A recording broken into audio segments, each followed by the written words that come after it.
Pour cette recette, il vous faudra 80 g de farine, 200 g de sucre glace, 200 g d'amandes, 50 g d'amandes effilées, 200 g de fruits confits coupés en tout petits, 40 g de miel. Ce n'est pas le mien, celui-ci c'est du miel qui vient de Gérard Mer, on me l'a offert, on va le tester.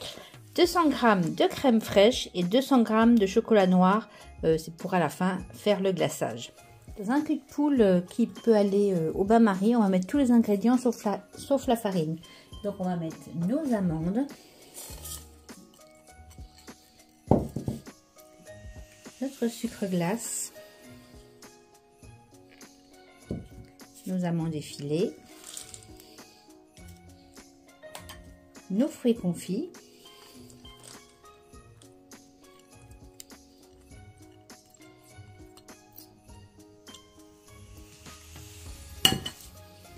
notre miel.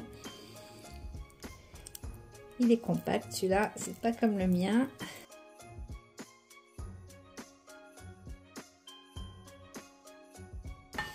Et notre crème fraîche.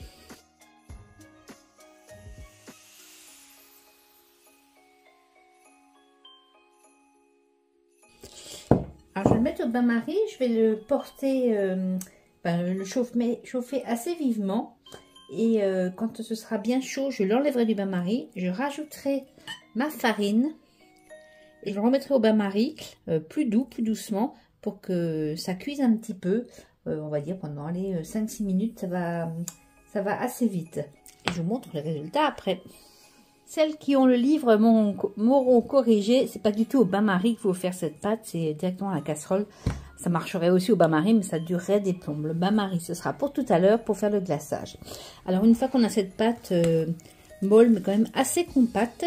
Alors, dans le livre, ils disent de le mettre en petit tas sur une plaque avec papier sulfurisé ou une feuille de silicone. Moi, je triche un peu. Je vais prendre ces petits moules en silicone. Comme ça, quand ils vont s'étaler dans le four, ils auront une jolie forme ronde ou carrée. J'en ai des ronds et des carrés.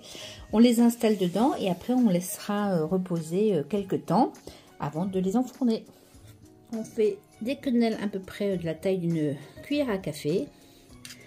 On met du coup là, pas sur une plaque, soit sur une plaque, soit comme moi dans des petits moules en silicone qui sont bien pratiques.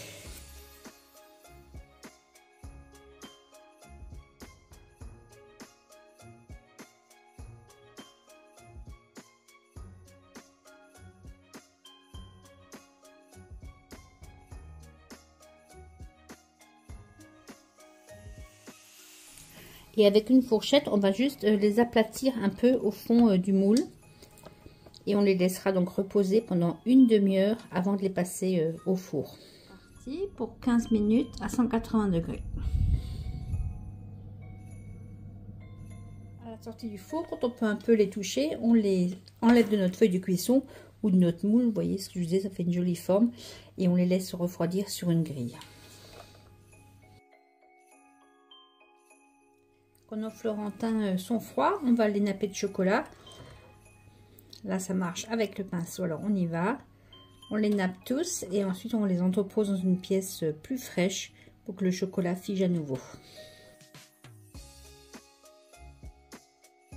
Les florentins, alors ça aussi c'est un incontournable. Si je ne les fais pas pareil, je pense que je passe à la trappe.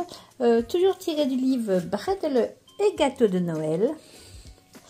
Voilà, et en cette veillée de réveillon, allez, j'ai été sage, je l'ai accompagné d'un thé détox pour être en forme demain.